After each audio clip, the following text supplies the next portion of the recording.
because I got the phone up. So. All right, everybody. We got a lot to do today. You guys have a test next Wednesday, and I've got 3 things. Whoa. I know it's almost lunchtime, but if I don't get through it, do you think Mr. Nickley's going to care that I didn't get through it? You're going to write that on your exam? What's Mr. Nickley going to say? He's like, oh, Mr. Wilmore didn't get through the series. What do you think? Too bad. He's going to write too bad, you're going to get a 0. Does anybody want a 0? Wait, can I have a proportion? Absolutely. There you go, son. All right. So today we have 3 different types of variations that we've got to cover because they're going to be on the exam that you guys are going to take on Wednesday. Now I feel really bad, right, if you guys don't do really well because I didn't cover some. So 3 different types, right? We're going to cover one of them before lunch, and we're going to get the other 2 after lunch. And before we do, I've given each of you a little sheet right here. You guys remember proportions? You guys remember that way back to that algebra days, right?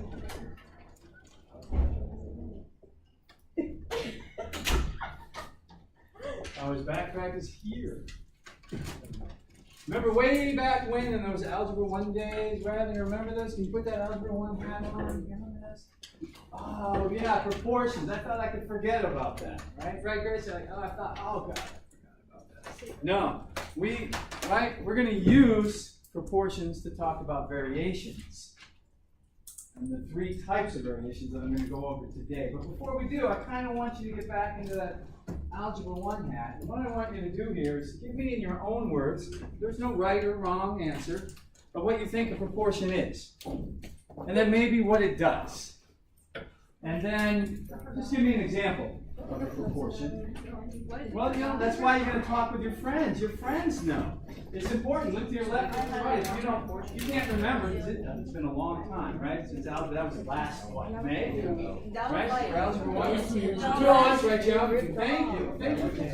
2 years ago, right? That's a long time ago. All right, everybody. Okay, so we're going to take 4 minutes, and I'm going to hit this little timer here. There it goes. Now, everybody, hey, I want to let's keep it going, because I'm telling you that Mr. Nickley's serious. If we don't get through, right, he will write too bad. He told me already. Right? Why isn't it working? It worked. Oh, well, I'll do it this way. There you go. That's a pretty good timer. Yeah, right? There you go. Wait, I don't know what. So under definition, in your own words. Yeah, but I don't know what. So maybe she does. That's the point. I asked my left. I know. You don't remember what a proportion is? I asked my No? What do you think? Something is proportional to something else.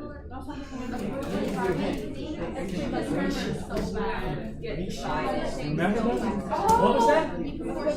Yes! Think ratios. Remember that? You guys remember that? Yes! That's a good point. That's a characteristic right there. Remember that, Jeff? They are proportions. Yeah, in a proportion, right? So in a ratio. Right? Like having an equal ratio? Yeah, that's very good. They are going to be somewhat similar, right? To proportion, right? That's actually going to be. I hope the camera caught that too. Yes.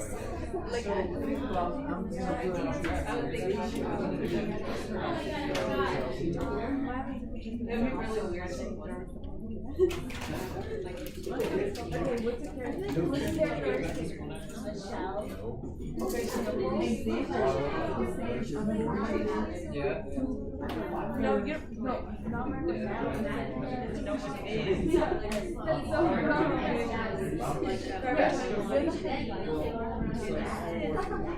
Yes!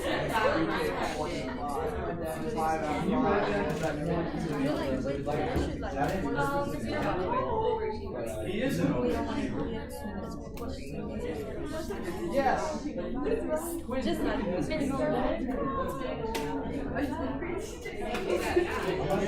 Great. about that. Think about what Quinn just said. All right, you guys about it. Well, you can see. Darcy, what do you got? Oh. They're not necessarily the same. But yeah, I love the count. Can I use that? Yes. Oh, I'm coming to you. Yes. Yes. I remember that. Can I use your example? Grace, what are you doing? What do we got? Thinking about it, right?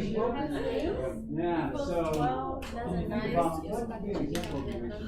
Yo, and then what's There you go. Right? Yeah. Yes.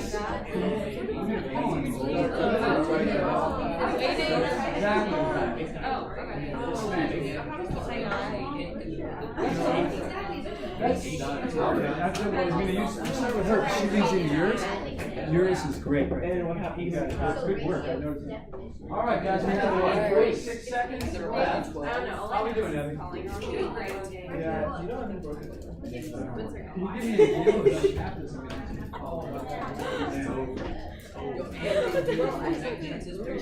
Oh, this is real life. For what? I know. it's not even musically, it's like TikTok. Oh, yeah. All right, guys. Let's open my head.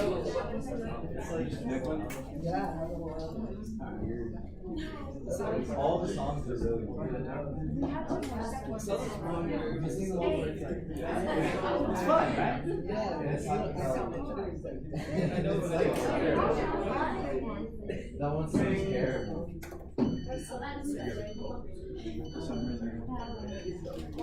All right, guys. Let's see what we got. Just keep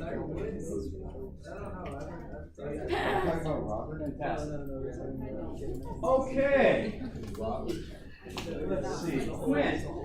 Okay, guys, we're going to kind of go over proportion. This is going to go right into our first type of variation. Quinn, what's a proportion in your words? Like part of a ratio. Part of a ratio. What's a ratio? Who said that? Odds, just like A fraction. A ratio is sort of a fraction, right? So, I almost did it, didn't I really should. 4/5? Is that a ratio? So 4 and 5, 8/10, something like that. There's a ratio. So proportion is a ratio. Now, we're in algebra 2, so we need to kind of introduce variables, right? So, you guys can put on your algebra 1 hats. Did you ever see anything like that? No. Yeah, and you solve for x? Yeah, you did a butterfly system.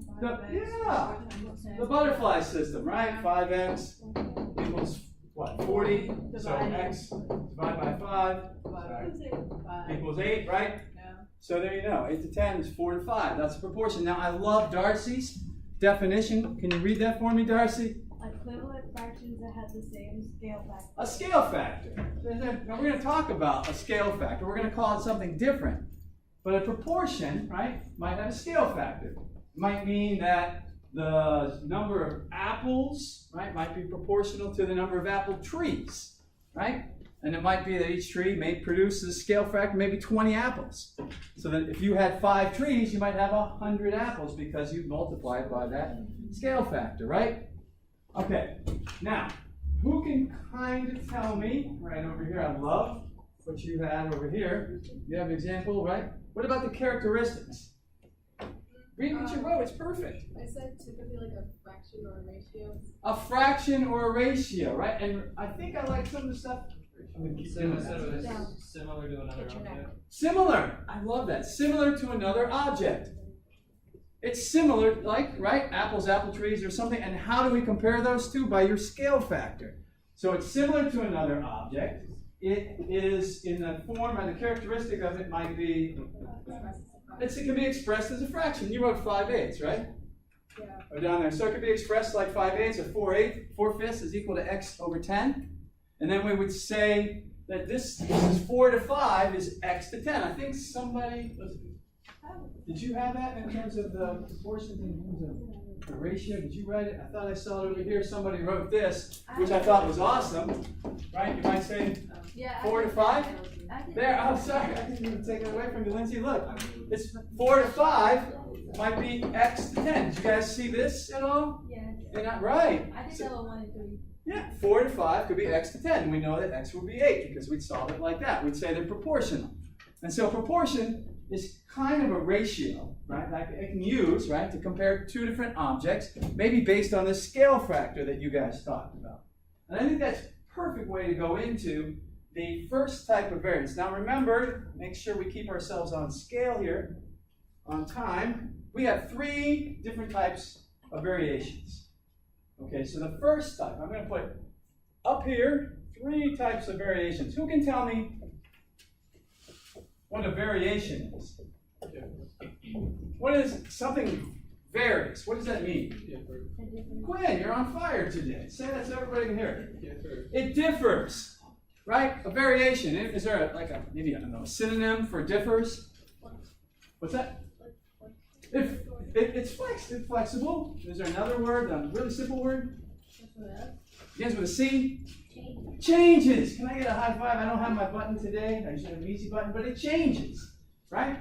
And that's what we're talking about. When we're talking about the 3 types of variations, we're going to change one of these variables that are similar, right, to the other one. We're based on that scale factor. We're going to change one. We're going to see how the other one changes, right? And when we say it's a direct variation, we mean that when we change, let's say x, we expect y to change in the same direction. It's direct, right? And so we're going to write it like this, right? Direct variation. And you guys are going to want to know this part, right? Wait, what's the sheet? What?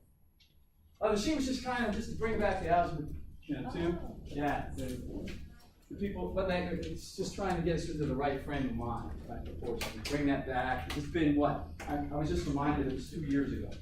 That was a long time ago. So we got to make sure. So we're back, and this is a direct variation. Now, Katie, because you're sitting right here in the front, you were doing so well too. What does this read to you? Can you read that for me?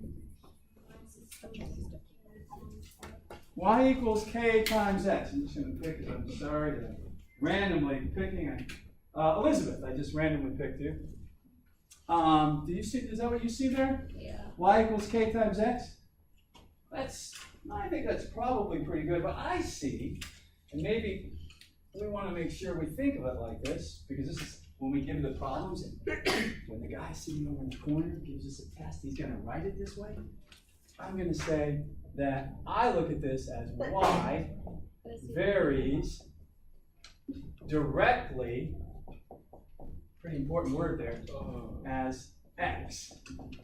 And that's probably when he writes the word problems on the exam, he's probably going to put some sort of variable, varies directly as, and he's going to want you to remember this formula. Y is equal to kx. K is that scale factor of Riley's. I love that.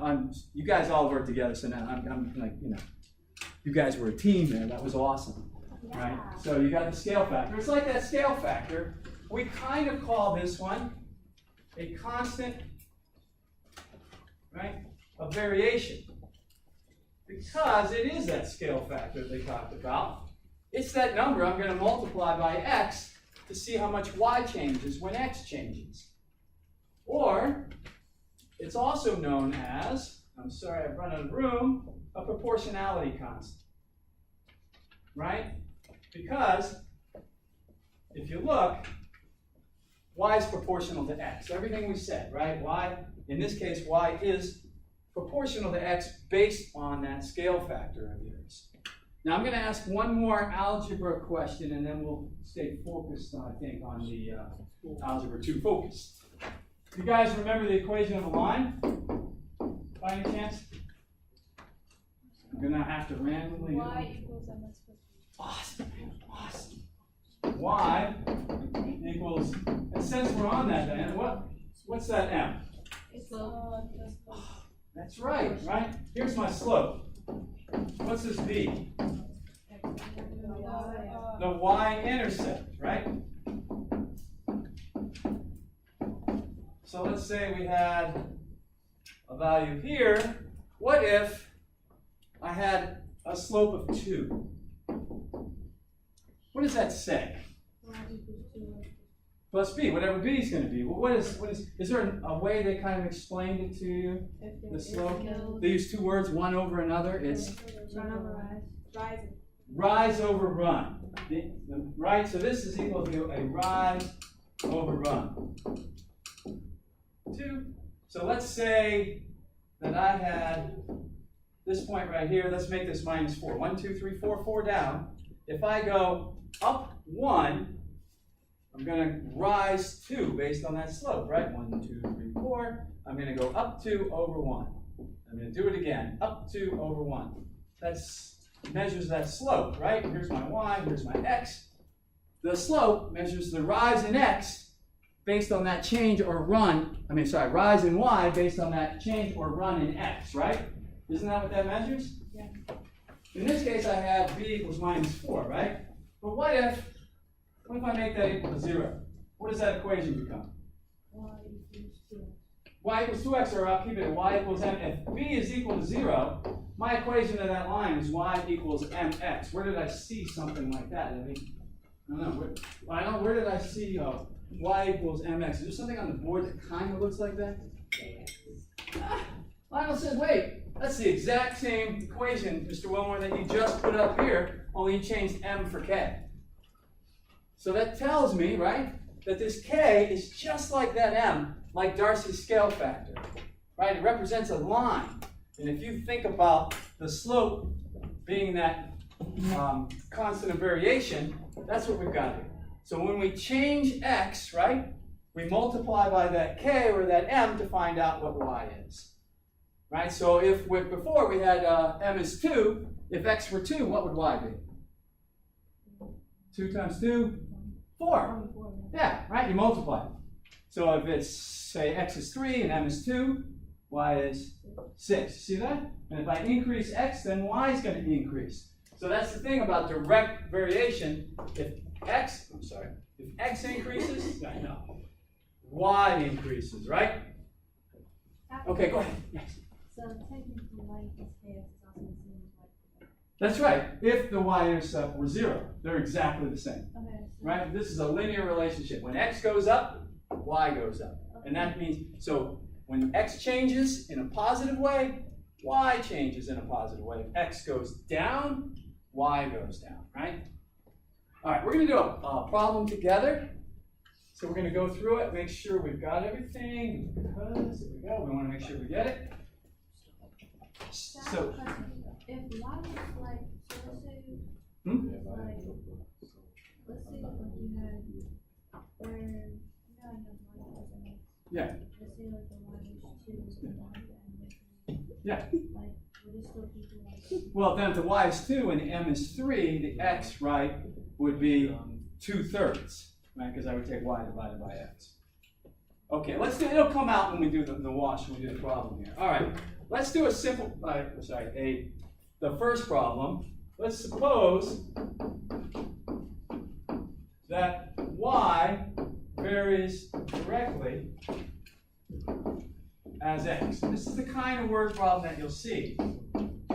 If y equals 8, when x equals 2,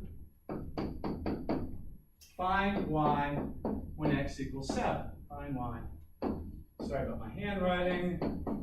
Now, we're going to take a look at this problem. I'm going to show you that my patented 3-step approach, when you use it on the exam, I want a nickel from each and every one of you as royalties, okay? So don't share with your friends. I'm going to show you how to solve this problem step by step. We're going to work over it together. The first thing, Josh, if I'm on this exam, do you see any words in that problem that might help me decide what formula to use? Varies directly. I couldn't have said it better. Varies directly, right here, as x. Sorry. Varies directly as x. Suppose what? Now, why are those words so important? Because they tell you what kind of formula. There it is, right here, right? So I know that it's going to be y equals kx right away. Mr. Nickley on the exam has just told us that y equals kx. So in my patented 3-step process, the first thing I'm going to do is solve for that constant of variation. And as Josh just told me, I know because y varies directly as, oh, okay, I'm going to do this. Okay, now, I need to solve for k, and I have values for x and y, right? When y is 8, x equals 2. Well, let's go through it. So let's put it in here. Y is 8. And what's x if y is 8? 2. Okay. I'm going to put in the front, but 2 times k, that's not right. So we get 2 times k. Now how would I solve for k here? Divide by 2. Awesome job. Awesome.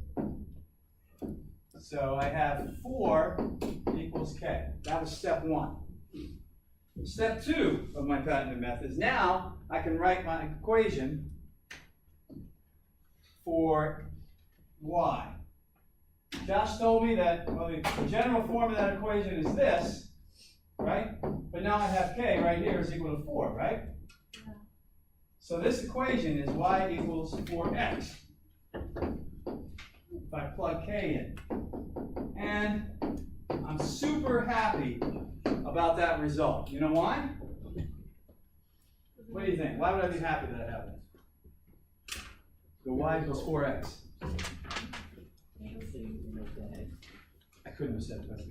That's exactly right. So Josh, at any point, you can give me now any value for x, right? Anything, and I can tell you what y is going to be, because this is the function.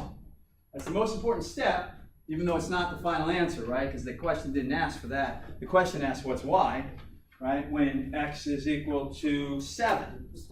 But now that I know it's so easy, right? Wait, it's what's y equal to 7? I thought it was No, I use, x when it's equal to y. right, I'm sorry, when x is equal to 7, find y, right? Well, I apologize. Now that, right now, if I'm asked what find y when x is equal to 7. Right? Any value. It's good. You can give me another one. You can say, well, Mr. Wilmer, make it 20. All right, that's easy, right? How would I do it for 20? What do you think? Dustin, can you tell me if I for 20, what would I do to find y? You just plug it in, right? So it's 20 times 4. The question asked, hey, well, I want to solve it. So my third and final step of my patented method is, I'll just say, plug in to solve for y.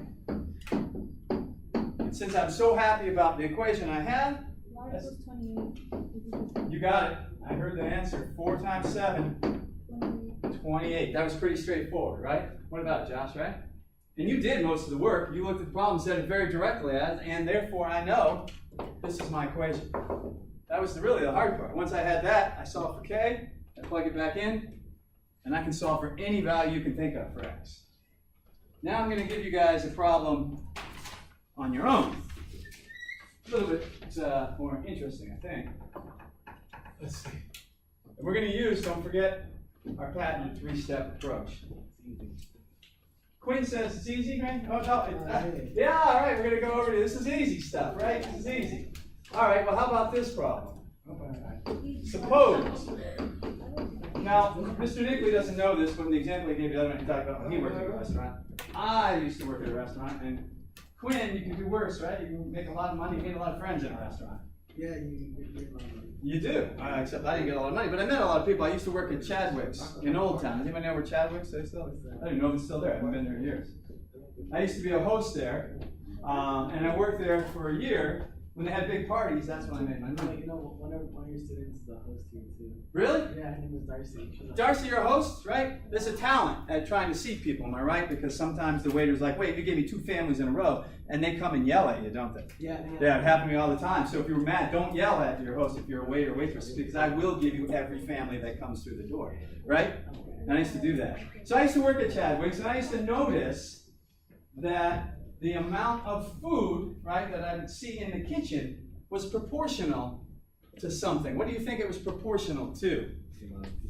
Josh, you're on fire. If I had a button, the number of people. Why? Because they're ordering more food. They order more food, they eat more, so there's more ingredients, right? More food out there. They're directly, get it? Directly, so one goes up, one goes down, right? If they both go up, they both go up, they both go down. They're directly proportional to one another. So suppose that this is the number of tablespoons of salt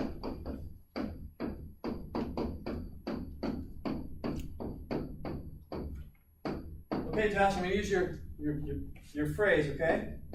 Varies directly as, right? The number of people in the restaurant.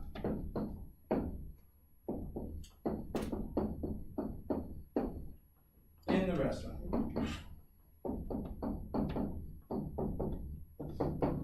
If the restaurant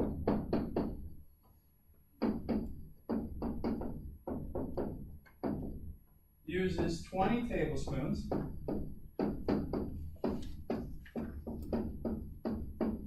of salt when 10 people are eating,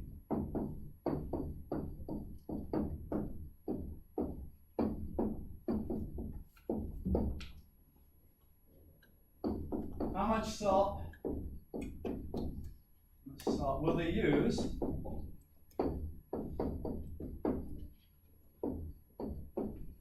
when 25 people are eating?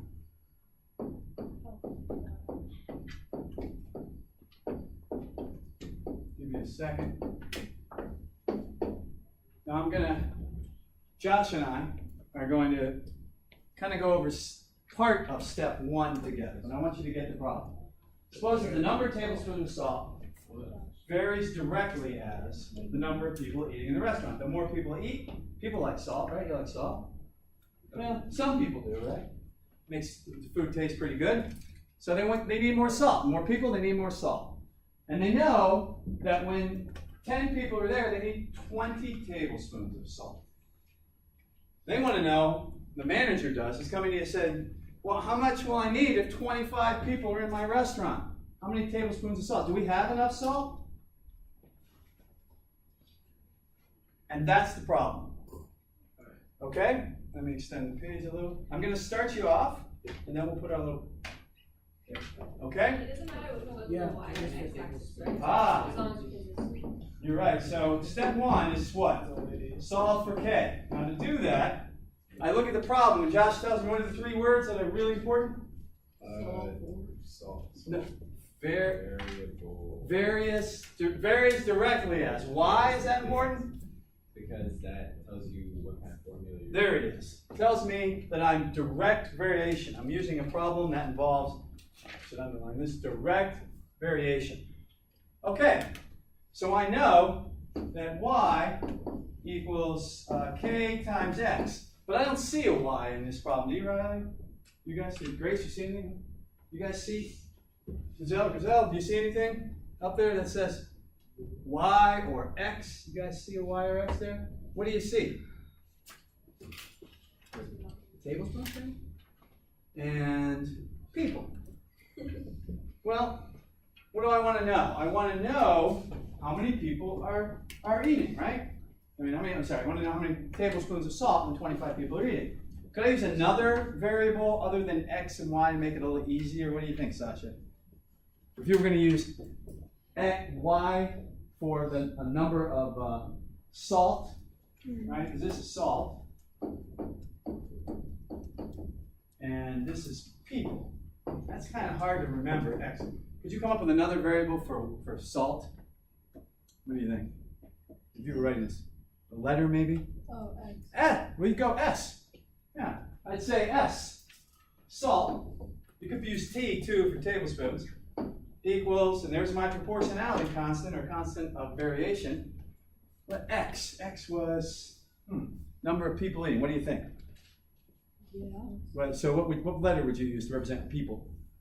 Letter. Yeah, P. Right? She said, well, why don't we use S and P? That seems to make more sense to me. I like that a lot better. What do you think? And when you do these word problems, and as you go on in your Algebra 2, and then on, and many of you are onward into calculus, pre-calc, and calculus, you're going to have a lot of word problems. And it's going to be really hard to follow some of these if you're using just X and Y. It's really nice if I can just use a letter that really says what I'm trying to solve for. Number SOLVE equals this proportionality constant, right, times, right, the number of people. And so if I read it like I was reading before, the amount of salt varies directly as, when I see that equals K like that, varies directly as, so the amount of salt varies directly as the number of people.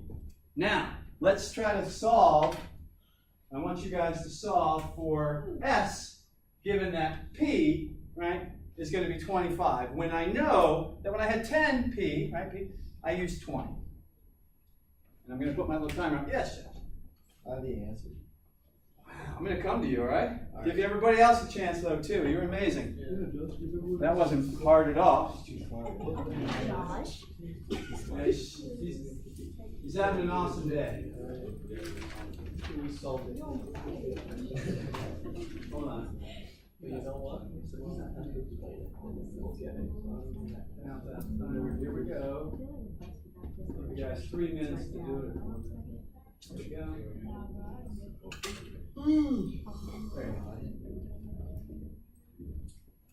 Trying to make this down here. It'll come up as long as it's on there. You'll see the alarm. So, yeah, I'm probably going to want you to see that. All right. There.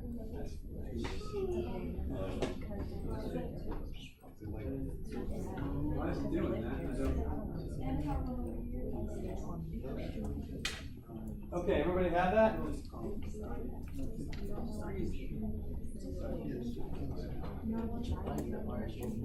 All right, Quinn, what do you got? Is it 15?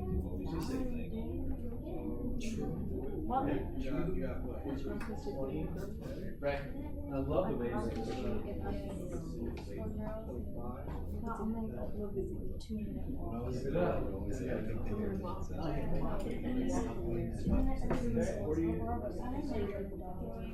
much. How would you know? I should have used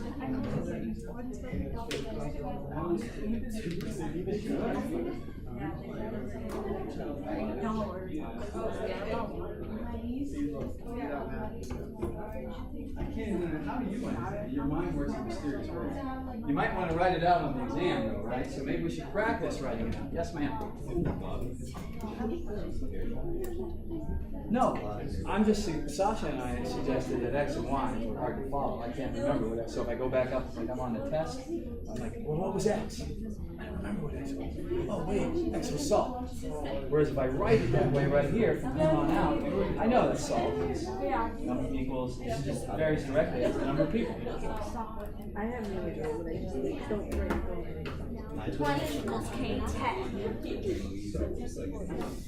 Yeah, and so we know when 10 people are there, right? So you put in 9. And then you, and what was S? Right, was 20. So now, so the first step, then like that, is to solve for K. How would you solve for K? Which is 20. So 10 times K equals 20. What would you do to just get K? Oh, well, if I divide by 10, what do I get? 10 by 10 is what? 1 times K is what? 1 times K is K. So if I divide both sides by 10, I get K equals. Alright, let's see the dollar. It's like, it's your fault. And I always divide by whatever this was. Because I want to K divide so if this were 100, divide by 100. You're dumb. You're wrong. Make the K equals S. How'd you know that? Smarty bird. To find K, you divide S by 2. If you divide both sides by 2, I get K.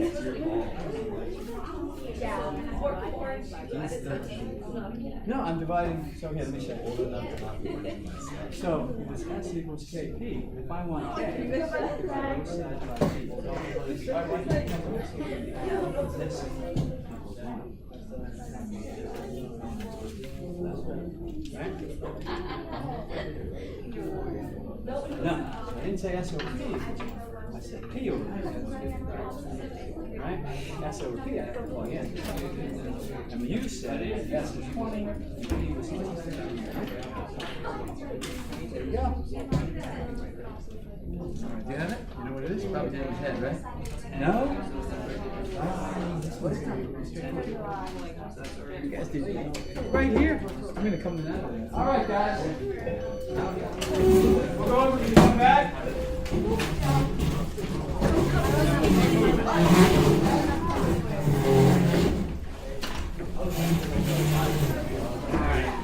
Let's go over these problems and then we move on to inverse. I think we're gonna have enough time. Is it delivered as masterpiece? No. I would track that statement.